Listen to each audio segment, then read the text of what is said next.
Hello, good morning, जोहार। मैं पूनम और आप देख रहे हैं 24 झारखंड न्यूज।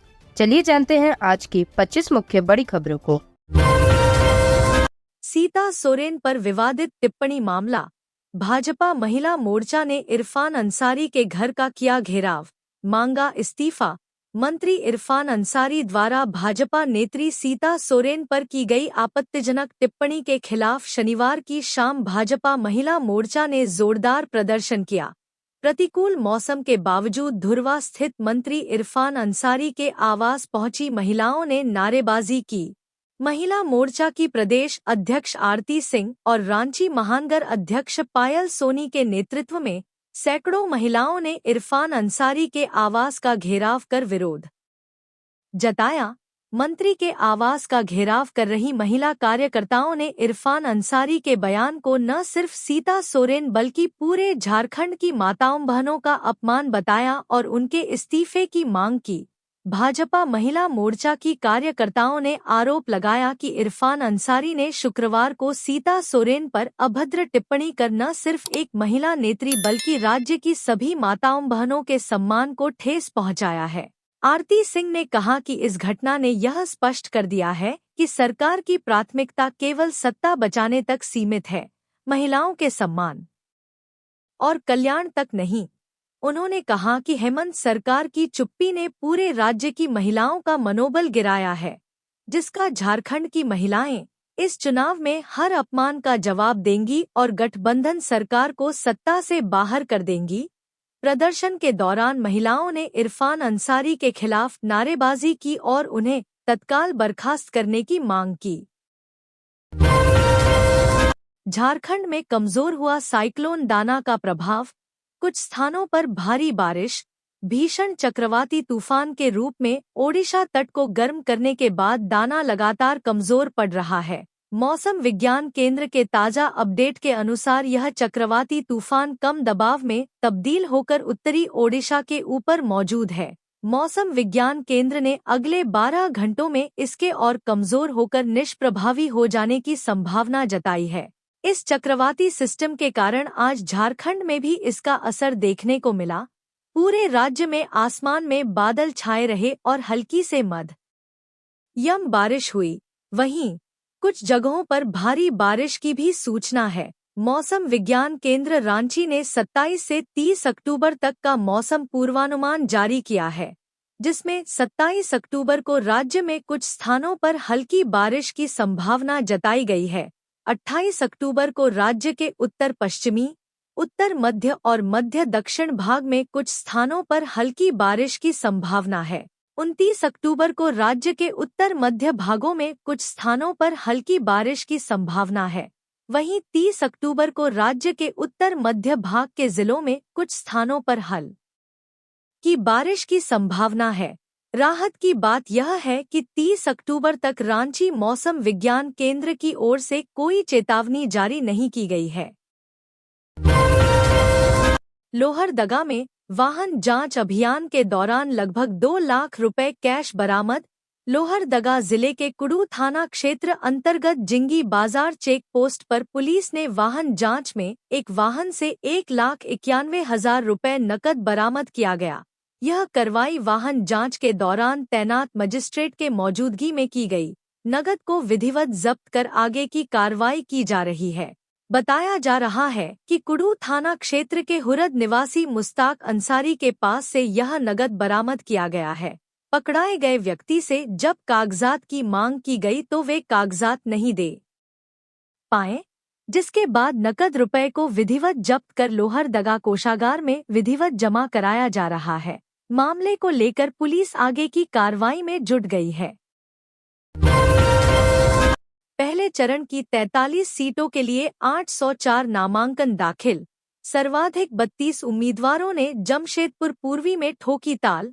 पहले चरण के चुनाव में झारखंड विधानसभा के 43 सीटों पर होने वाले 13 नवंबर को मतदान के लिए नामांकन के अंतिम दिन बड़ी संख्या में लोगों ने पर्चा भरा है। चुनाव आयोग से मिली जानकारी के मुताबिक पहले चरण के मतदान के लिए 18 से 25 अक्टूबर तक 804 लोगों ने नामांकन दाखिल किया है। नामांकन के अंतिम दिन 25 अक्टूबर को 371 लोगों ने पर्चा भरा है।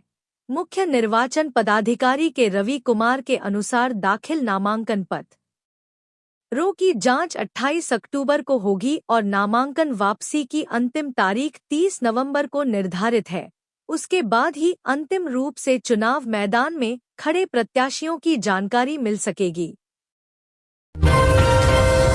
चुनाव आयोग का आदेश, जो लोग घर से वोटिंग करना चाहते हैं उनको फॉर्म उपलब्ध कराएं। अधिकारी मुख्य निर्वाचन पदाधिकारी के रवि कुमार ने कहा है कि हर मतदाता को मतदान का अधिकार मिले और कोई भी इससे वंचित न रहे।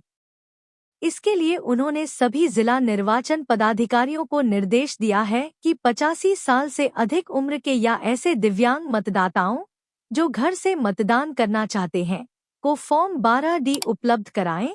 शनिवार को निर्वाचन सदन से सभी जिला निर्वाचन पदाधिकारियों और पोस्टल बैलेट के नोडल अधिकारियों के साथ हुई बैठक में रवि कुमार ने कहा कि जो अनुपस्थित मतदाता पोस्टल बैलेट के पात्र हैं और इसका उपयोग करना चाहते हैं उन्हें फॉर्म 12 या 12D जरूर उपलब्ध कराया जाए। उन्होंने यह भी कहा कि सभी आवश्यक सेवाओं में लगे कर्मियों को पोस्टल बैलेट से मतदान के लिए फॉर्म उपलब्ध कराएं ताकि वे अपने मताधिकार से वंचित न रहें। मुख्य निर्वाचन पदाधिकारी ने बताया कि सभी जिलों में मतदान कर्मियों को राष्ट्रीय स्तर के प्रशिक्षकों द्वारा प्रशिक्षण दिया जा रहा है। उन्होंने जिला निर्वाचन पदाधिकारियों को सलाह दी कि वे यह सुनिश्चित करें कि मतदान कर्मियों को ईवीएम से जुड़े सभी जरूरी निर्देशों का प्रशिक्षण मिल जाए ताकि मतगणना के समय किसी तरह की परेशानी न हो। अपर मुख्य निर्वाचन पदाधिकारी डॉक्टर नेहा अरोड़ा ने बताया कि सभी जिलों में होम वेटिंग और चुनावी प्रक्रियाओं में लगे मतदाताओं के लिए एक कैलेंडर जारी किया गया है। उन्होंने 85 साल से अधिक उम्र के या मतदान केंद्र तक नहीं पहुंच पाने वाले दिव्यांग मतदाताओं के लिए होम वोटिंग की व्यवस्था करने के निर्देश दिए। ऐसे मतदाताओं को BLO के माध्यम से फॉर्म उपलब्ध कराएं। उन्होंने यह भी कहा कि सभी जिला निर्वाचन अधिकारी एक टोल फ्री नंबर जारी करें ताकि इच्छुक मतदाता होम वोटिंग के लिए संपर्क कर सकें। बंदर के आतंक से परेशान राजधानी के लोग, इस क्षेत्र के लोगों को बनाया निशाना।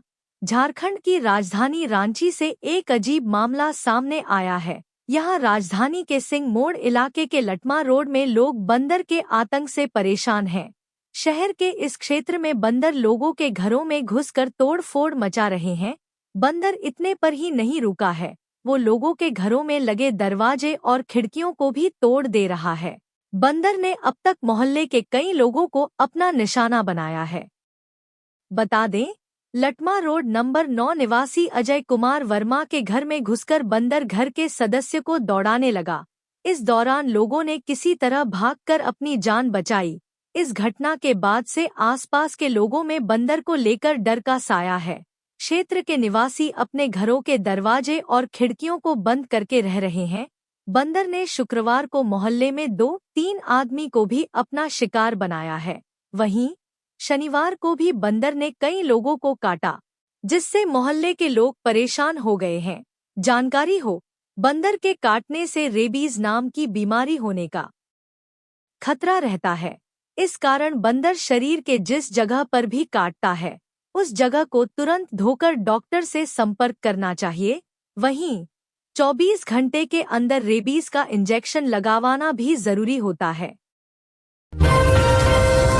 पीएफ में कर्मियों को मिलेगा 7.1% ब्याज। सामान्य भविष्य निधि पीएफ के अभिदाताओं को अब 7.1% ब्याज मिलेगा। यह ब्याज 31 अक्टूबर से 1 दिसंबर 2024 के लिए मिलेगा।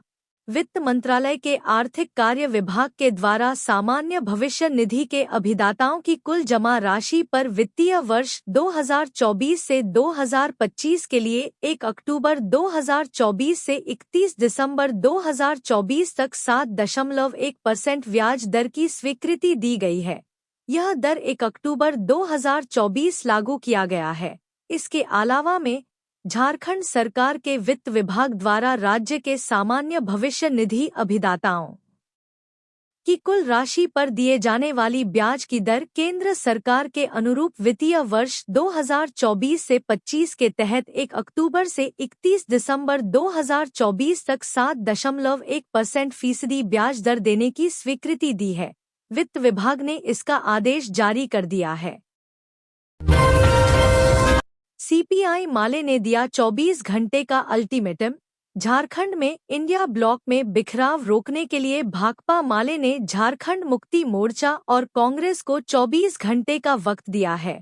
शनिवार को पार्टी के प्रदेश कार्यालय में माले के राज्य सचिव मनोज भक्त और केंद्रीय कमेटी सदस्य सुवेंदु सेन ने कहा कि जिस हालात में इंडिया ब्लॉक पहुंच गया है, इसके लिए पूर्ण रूप से झारखंड मुक्ति मोर्चा और कांग्रेस जिम्मेवार है।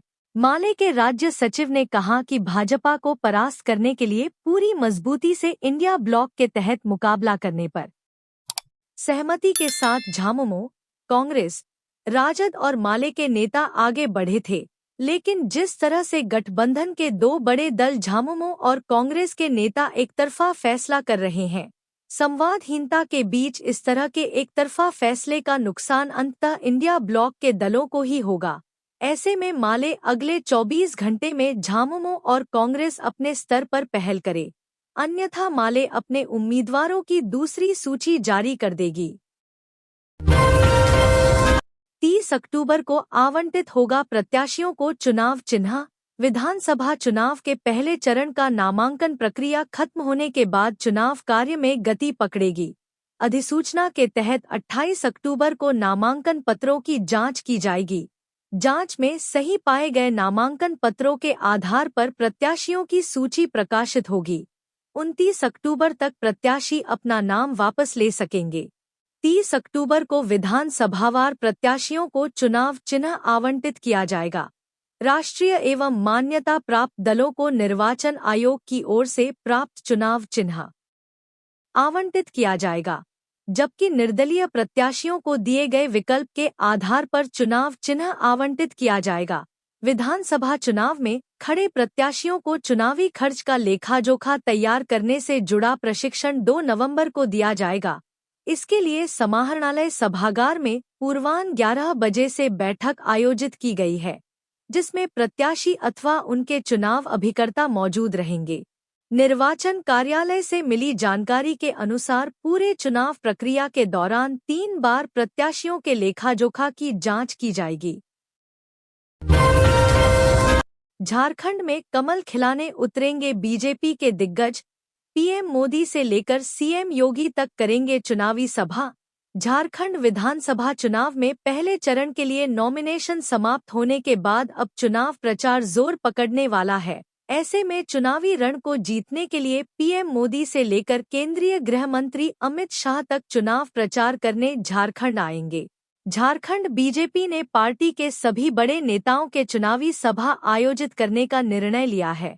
चुनाव आयोग से 40 नेताओं को स्टार प्रचारक बनाए जाने की सहमति के बाद पार्टी ने कार्यक्रम तय करना शुरू कर दिया है। भारतीय जनता पार्टी से मिली जानकारी के मुताबिक पीएम मोदी की चुनावी सभा पार्टी के सभी 6 सांगठनिक प्रमंडल में आयोजित होगा।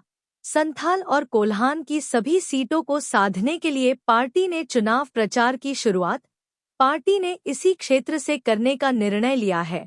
पीएम मोदी की सभा के अलावे केंद्रीय गृह मंत्री अमित शाह की चुनावी सभा भी भव्य रूप से आयोजित की जाएगी। चुनाव के दौरान भाजपा शासित कई राज्यों के मुख्यमंत्री चुनावी दौरे पर झारखंड आने वाले हैं। असम के मुख्यमंत्री हिमंता बिस्वा शर्मा पहले से ही पार्टी के चुनाव सह प्रभारी होने के कारण लगातार झारखंड में कैंप कर रहे हैं। वे चुनावी सभा पहले से ही कर रहे हैं। इसके अलावे उत्तर प्रदेश, छत्तीसगढ़, मध्य प्रदेश सहित कई राज्यों के मुख्यमंत्री चुनावी मैदान में भारतीय जनता पार्टी के पक्ष में प्रचार करते हुए नजर आएंगे। 56 करोड़ फर्जी निकासी मामला। एसआईटी की छापेमारी में 37 लाख रुपए नकद बरामद। बैंक मैनेजर गिरफ्तार। झारखंड सरकार के ऊर्जा उत्पादन निगम लिमिटेड के खातों में धोखाधड़ी कर 56 करोड़ रुपए की निकासी के मामले में गठित एसआईटी टीम ने बड़ी सफलता हासिल करते हुए बैंक मैनेजर को गिरफ्तार कर लिया है। साथ ही एसआईटी की छापेमारी में 37 लाख रुपए बरामद किए गए हैं।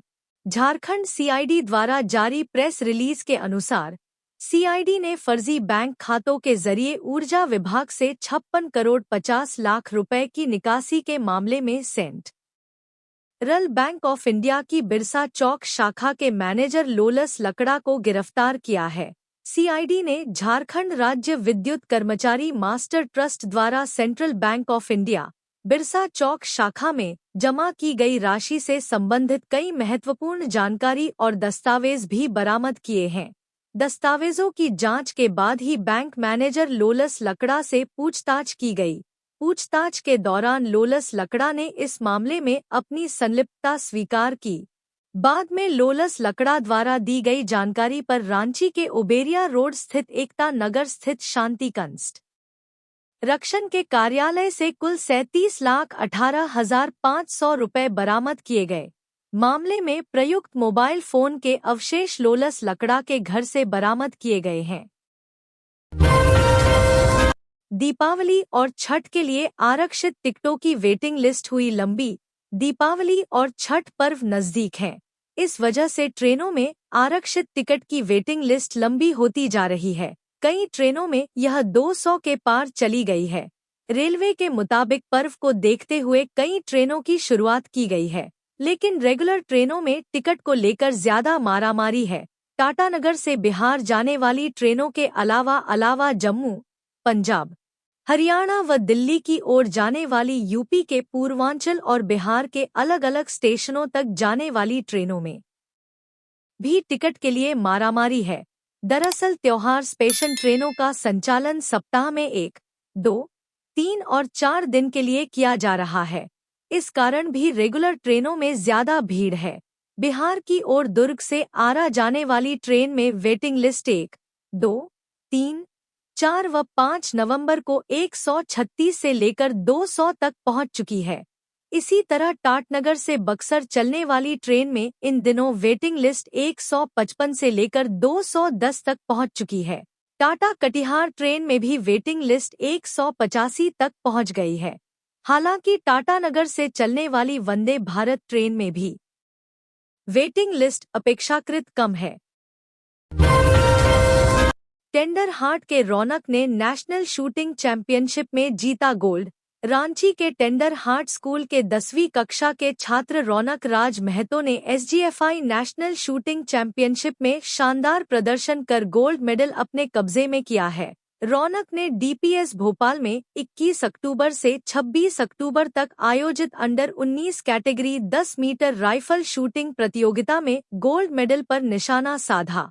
रौनक ने इस प्रतियोगिता में 400 में से 400 अंक प्राप्त किए हैं।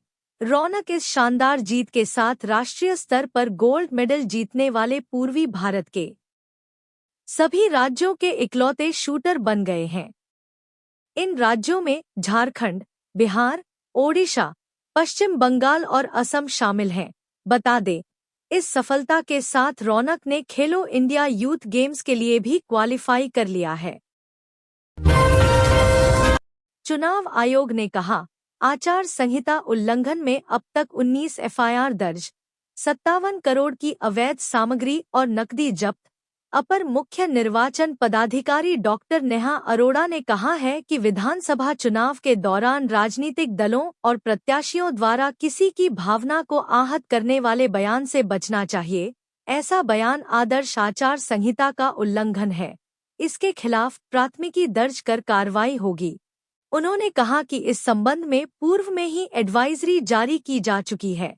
चुनाव आयोग के इन दिशा निर्देशों को दोबारा राजनीतिक दलों और प्रत्याशियों को उपलब्ध कराया जा रहा है। वह शनिवार को निर्वाचन सदन धुर्वा में पत्रकार वार्ता कर रही थी। उन्होंने कहा कि चुनाव आयोग के दिशा निर्देश में मुख्य रूप से कहा गया है कि मतदाताओं की जातिगत सांप्रदायिक भावनाओं के आधार पर कोई अपील नहीं की जाएगी। मतदाताओं को गुमराह करने के उद्देश्य से राजनैतिक दल और कार्यकर्ता बगैर तथ्यात्मक आधार के कोई गलत बयानबाजी नहीं करेंगे।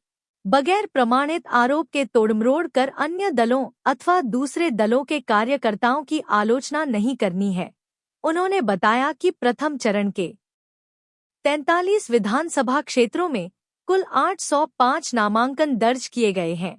उनमें सर्वाधिक 32 से 32 नामांकन पूर्वी और पश्चिमी जमशेदपुर में हुए हैं। वहीं सबसे कम नामांकन सिमरिया और खूंटी में 11 से 11 दर्ज किए गए हैं। वहीं आदर्श आचार संहिता उल्लंघन के खिलाफ अब तक 19 प्राथमिकी दर्ज कर कार्रवाई की जा रही है। दूसरी ओर आदर्श आचार संहिता लागू होने के बाद से अब तक राज्य में 57.66 करोड़ की अवैध सामग्री और नकदी की जब्ती की गई है। धनबाद जेल में बंद 3 कैदियों की अपील हाईकोर्ट में दायर करने का निर्देश। धनबाद के प्रधान जिला एवं सत्र न्यायाधीश राम शर्मा के निर्देश पर न्यायिक पदाधिकारियों ने धनबाद मंडल कारा का निरीक्षण किया। टीम में अवर न्यायाधीश Rakesh Roshan, LADCS chief Kumar Vimalendu, deputy chief Ajay Kumar Bhatt, सहायक काउंसिल शैलेंद्र झा, सुमन पाठक, नीरज गोयल, कन्हैया लाल ठाकुर, स्वाति कुमारी, मुस्कान चोपड़ा शामिल थे। अवर न्यायाधीश ने जेल बंद वैसे बंदियों से बात की जिन्हें ट्रायल कोर्ट से सजा हो चुकी है, लेकिन उनकी अपील झारखंड हाई कोर्ट में दाखिल नहीं हो पाई है। उन्होंने ऐसे 3 बंदियों की पहचान कर उनकी ओर से हाई कोर्ट में अपील दाखिल करने का कार्रवाई शुरू करने का निर्देश अपने कार्यालय को दिया। कैदी वार्डों के निरीक्षण के दौरान एक महिला बंदी ने अपने बच्चों से बात करने की इच्छा जताई। इस पर जज ने CWC के सहयोग से महिला बंदी को उसके बच्चों से बात कराई। टीम ने बंदियों से उनके स्वास्थ्य, इलाज, पेयजल, नाश्ता, भोजन व मुकदमे में पैरवी के लिए अधिवक्ता होने अथवा न होने की जानकारी ली। टीम ने जेल की लाइब्रेरी, किचन, वहां बन हो रहे भोजन, बंदियों के ट्रेनिंग सेंटर, योग केंद्र आदि का जायजा लिया। जज ने जेल प्रशासन को कैदियों को जेल मैनुअल के तहत मिलने वाली सारी सुविधाएं उपलब्ध कराने का निर्देश। इरफान अंसारी के बचाव में उतरी कांग्रेस। विवादित बयान मामले में चुनाव आयोग को सौंपा ज्ञापन। बीजेपी के खिलाफ सौंपे सबूत।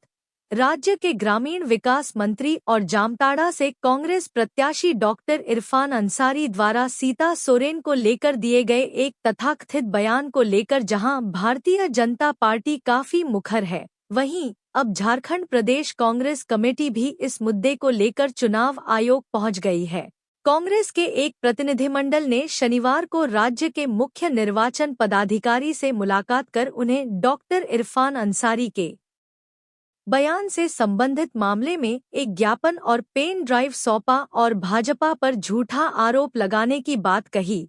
प्रतिनिधिमंडल की ओर से कहा गया कि चुनाव आयोग को सौंपे गए दस्तावेज और पेन ड्राइव जामताड़ा से कांग्रेस प्रत्याशी डॉक्टर इरफान अंसारी पर भाजपा द्वारा लगाए जा रहे झूठे आरोपों की सच्चाई का सबूत है। कांग्रेस प्रतिनिधिमंडल में कांग्रेस नेता डॉक्टर राजेश गुप्ता, छोटू राजन वर्मा और प्रदेश कांग्रेस के मुख्य प्रवक्ता लाल किशोर नाथ शाहदेव शामिल थे। कांग्रेस के मुख्य प्रवक्ता लाल किशोर नाथ शाहदेव ने कहा कि डॉक्टर इरफान अंसारी हमेशा से भाजपा नेताओं के निशाने पर रहे हैं। उन पर लगाए गए आरोप पूरी तरह से बेबुनियाद हैं। जामताड़ा चुनाव में भाजपा पिछड़ गई है और चुनाव में बने रहने के उद्देश्य से इस तरह के बेबुनियाद आरोप लगाए जा रहे हैं। हम सभी जानते हैं कि लोकसभा चुनाव में भी भाजपा जामताड़ा विधानसभा में भारी अंतर से हारी थी। घर घर पहुंचेगी मतदाता सूचना पर्ची। पहले चरण की वोटिंग के लिए 5 नवंबर तक होगा वितरण। झारखंड विधानसभा चुनाव में वोटिंग के दौरान मतदान केंद्र के बारे में यदि आपको जानकारी नहीं है तो चिंता की जरूरत नहीं है। चुनाव आयोग आपके घर के दरवाजे तक मतदाता सूचना पर्ची पहुंचाएगा। 26 अक्टूबर से स्थानीय BLO के माध्यम से यह वोटर स्लिप 5 नवंबर तक पहले चरण के मतदान के लिए वितरित की जाएगी। मुख्य निर्वाचन पदाधिकारी के रवि कुमार ने इसकी जानकारी देते हुए कहा कि विधानसभा चुनाव में मतदान प्रतिशत और मतदान की गति बढ़ाने पर फोकस किया जा रहा है। इसके लिए मतदान कर्मियों को प्रशिक्षित भी किया जा रहा है। मुख्य निर्वाचन पदाधिकारी ने कहा कि मतदाता सूचना पर्ची हर मतदाता तक पहुंचाने का कार्य 5 नवंबर तक चलेगा। इस दौरान अपने ठिकाने पर अनुपस्थित मतदाता, जिनका निधन हो चुका हो या जो किसी दूसरे स्थान पर चले गए हो, उनकी मतदाता सूचना पर्ची 5 नवंबर के बाद निर्वाचन पदाधिकारी के पास जमा करानी होती है। उस सूचना पर्ची का गलत उपयोग रोकने के लिए उसकी गिनती कर सीलबंद कर दी जाती है। मुख्य निर्वाचन पदाधिकारी ने मतदाताओं से अपील करते हुए कहा कि मतदाता सूचना पर्ची में अंकित 5 नंबर और सीरियल नंबर को नोट कर ही मतदान करने जाएं। इस बार मतदाता सूचना पर्ची पर अंकित 5 नंबर और सीरियल नंबर को घेरे के भीतर दर्शाया जाएगा। सीरियल नंबर से मतदाताओं का नाम खोजने में समय जाया नहीं होगा, वहीं 5 नंबर से सही कतार में खड़ा होने की सहूलियत होगी, क्योंकि नाम से मतदाता की जानकारी खोजने में काफी समय बर्बाद होता है और उसका असर मतदान की गति पर भी पड़ता है। उन्होंने कहा, ऐसा करने से एक मतदाता महज 1.5 मिनट के भीतर मतदान की पूरी प्रक्रिया पूरी कर लेगा। इससे मतदान समय काफी कम हो जाएगा और मतदाता अनावश्यक परेशानी से भी बच सकेंगे। आदर्श आचार संहिता लागू होने के बाद से अब तक लगभग 27 करोड़ के अवैध सामान और नकदी जब्त किए गए हैं। चुनाव आयोग के आंकड़ों के मुताबिक चुनाव के दौरान धन बल को रोकने के लिए लगाई गई टीम के द्वारा लगातार कार्रवाई की जा रही है, जिसमें राज्य पुलिस के द्वारा सबसे ज्यादा जब्ती अभी तक की गई है। मुख्य निर्वाचन पदाधिकारी के रवि कुमार ने कहा कि नामांकन प्रक्रिया शांतिपूर्ण ढंग से चल रही है। प्रमंडलीय आयुक्त ने झारखंड और बंगाल के पदाधिकारियों के साथ की बैठक, दिए जरूरी दिशा निर्देश। उत्तरी छोटानागपुर प्रमंडल हजारीबाग के आयुक्त पवन कुमार ने आगामी झारखंड विधानसभा निर्वाचन 2024 के निमित्त झारखंड व पश्चिम बंगाल के प्रशासनिक पदाधिकारियों के साथ शनिवार को मैथन के चेयरमैन गेस्ट हाउस में समीक्षात्मक बैठक की। इस दौरान चुनाव शांतिपूर्ण तरीके से संपन्न कराने को लेकर उच्चस्तरीय बैठक की गई। दोनों राज्यों के प्रशासनिक अधिकारियों को निर्देश दिया गया कि झारखंड से लगने वाली सीमा धनबाद, बोकारो एवं रामगढ़ के सभी सीमा क्षेत्र में चौकसी बढ़ाई जाए और हर गतिविधियों पर नजर रखने की सलाह दी गई है। इस दौरान आदर्श आचार संहिता के अनुपालन के तहत सीमा पर चेक नाका पर आर्म्स, लीकर, नगद सहित गैरकानूनी वस्तुओं पर विशेष चौकसी रखी जाए। होटल, ढाबा पर भी नजर रखी जाए। बंगाल प्रशासन को भी निर्देशित किया गया है कि सीमा पर चेक नाका बनाएं, ताकि हमारी जांच में अगर कुछ छूट गई हो तो बंगाल में उसे ट्रेस किया जा सके एवं कई अन्य महत्वपूर्ण बिंदुओं की जानकारी संबंधित पदाधिकारी से ली। आयुक्त पवन कुमार ने सभी पदाधिकारियों को दिशा निर्देश देते हुए कहा कि हर हाल में शांतिपूर्ण और निष्पक्ष चुनाव संपन्न कराने को लेकर तत्पर रहें। ओवैसी की पार्टी लड़ेगी झारखंड में विधानसभा चुनाव, 7 सीटों पर एमएम ने उतारे उम्मीदवार। झारखंड विधानसभा चुनाव की तारीखें काफी नजदीक आ चुकी हैं। यहां 13 नवंबर और 20 नवंबर को 2 चरणों में चुनाव होगा। इसे लेकर सभी पार्टियां अपने उम्मीदवारों की घोषणा कर रही है। इसी बीच असदुद्दीन ओवैसी की पार्टी एमएम ने भी झारखंड विधानसभा चुनाव में 7 विधानसभा सीटों पर अपने उम्मीदवारों को उतारा है। ये 7 सीटें पाकुड़, महागामा, रांची, जमशेदपुर पश्चिम, बड़कागांव, चतरा और गढ़वा हैं। वहीं माना जा रहा है कि एमएम दूसरे चरण की सीटों पर भी अपने उम्मीदवार उतार सकती है। बता दें, इन 7 सीटों पर मुस्लिम मतदाताओं की संख्या लगभग 22 से 38% तक है, लेकिन प्रदेश के मुस्लिम मतदाताओं का रुझान एमएम की ओर ज्यादा नहीं रहा है। फिर भी ओवैसी को उम्मीद है कि चुनाव में उन्हें अल्पसंख्यक मतदाताओं का समर्थन मिलेगा। इस कारण फिर एक बार पार्टी ने प्रत्याशियों को मैदान में उतारा है। इसे लेकर एमएम के झारखंड प्रदेश अध्यक्ष मो शाकिर ने जानकारी दी कि पार्टी ने 7 सीटों से प्रत्याशियों के नामों की घोषणा कर दी है। इरफान अंसारी के बचाव में उतरी कांग्रेस, विवादित बयान मामले में चुनाव आयोग को सौंपा ज्ञापन, बीजेपी के खिलाफ सौंपे सबूत। राज्य के ग्रामीण विकास मंत्री और जामताड़ा से कांग्रेस प्रत्याशी डॉक्टर इरफान अंसारी द्वारा सीता सोरेन को लेकर दिए गए एक तथाकथित बयान को लेकर जहां भारतीय जनता पार्टी काफी मुखर है, वहीं अब झारखंड प्रदेश कांग्रेस कमेटी भी इस मुद्दे को लेकर चुनाव आयोग पहुंच गई है। कांग्रेस के एक प्रतिनिधिमंडल ने शनिवार को राज्य के मुख्य निर्वाचन पदाधिकारी से मुलाकात कर उन्हें डॉक्टर इरफान अंसारी के बयान से संबंधित मामले में एक ज्ञापन और पेन ड्राइव सौंपा और भाजपा पर झूठा आरोप लगाने की बात कही। प्रतिनिधिमंडल की ओर से कहा गया कि चुनाव आयोग को सौंपे गए दस्तावेज और पेन ड्राइव जामताड़ा से कांग्रेस प्रत्याशी डॉक्टर इरफान अंसारी पर भाजपा द्वारा लगाए जा रहे झूठे आरोपों की सच्चाई का सबूत है। कांग्रेस प्रतिनिधिमंडल में कांग्रेस नेता डॉक्टर राजेश गुप्ता, छोटू राजन वर्मा और प्रदेश कांग्रेस के मुख्य प्रवक्ता लाल किशोर नाथ शाहदेव शामिल थे। कांग्रेस के मुख्य प्रवक्ता लाल किशोर नाथ शाहदेव ने कहा कि डॉक्टर इरफान अंसारी हमेशा से भाजपा नेताओं के निशाने पर रहे हैं। उन पर लगाए गए आरोप पूरी तरह से बेबुनियाद हैं। जामताड़ा चुनाव में भाजपा पिछड़ गई है और चुनाव में बने रहने के उद्देश्य से इस तरह के बेबुनियाद आरोप लगाए जा रहे हैं। हम सभी जानते हैं कि लोकसभा चुनाव में भी भाजपा जामताड़ा विधानसभा में भारी अंतर से हारी थी। रामेश्वर उरांव और धीरज प्रसाद साहू ने लोहरदगा के गांवों का किया दौरा, जनता को योजनाओं से कराया अवगत।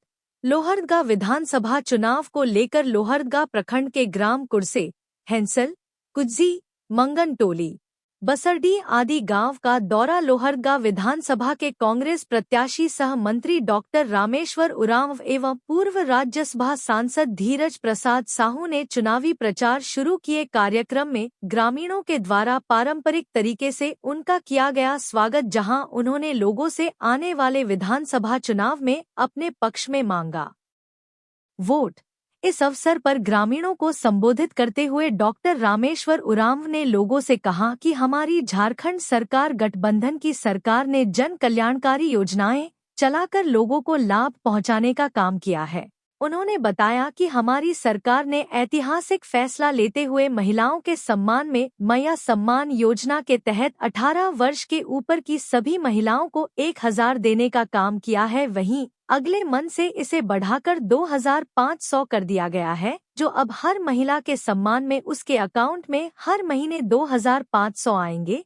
वहीं उन्होंने बताया कि किसके सम्मान में हमारी सरकार ने किसानों का कर्ज माफ करने का काम किया है, इसी तरह बुजुर्ग महिला एवं पुरुष को सम्मान देने का काम हमारी सरकार ने किया, जिसके तहत पेंशन योजना के माध्यम से हर महीने 1000 दिए जाते हैं। वहीं उन्होंने बताया कि झारखंड वासियों के लिए हमारे सरकार ने ऐतिहासिक फैसला लेते हुए सरकार के लोगों का बिजली माफ किया। नगर निगम कर्मियों की हड़ताल की वजह से नहीं हो पा रहे सारे जरूरी काम। रांची नगर निगम के कर्मी अपनी विभिन्न मांगों को लेकर हड़ताल पर हैं। इससे नगर निगम के कई कार्य प्रभावित हो रहे हैं।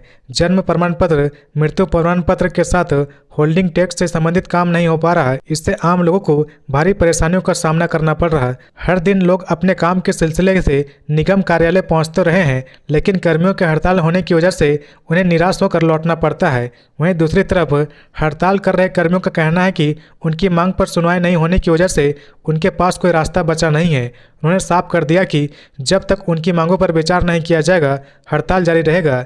कर्मियों का आरोप है कि नगर निगम और राज्य सरकार उनकी मांग को लेकर गंभीर नहीं है। दूसरी तरफ राजधानी रांची में साफ सफाई का जिम्मा नगर निगम के दैनिक कर्मियों के भरोसे है, इसलिए हड़ताल की वजह से साफ सफाई पर कोई खासा असर नहीं पड़ रहा। सफाई कर्मी कचरा डंपिंग यार्ड में आकर हमेशा की तरह काम कर रहे। हालांकि कई मोहल्ले में कचरे का उठाव नहीं हुआ है, जिससे जगह जगह गंदगी देखने को मिल रही है। नगर निगम की इस प्रकार मांगे हैं। पहला, नगर निगम कर्मचारियों की मांग है कि सरकार 7वें वेतन मांग बकाया अंतर राशि का एकमुश्त भुगतान दुर्गा पूजा से पहले किया जाए। दूसरा, अनुकंपा के आधार पर चतुर्थ व तृतीय वर्ग में नियुक्ति की जाए। तीसरा, मृत नगर निगम के कर्मियों के आश्रितों को पारिवारिक पेंशन का भुगतान हो। चौथा, एमएसपी और एससीपी का लाभ सभी कर्मियों को दिया जाए।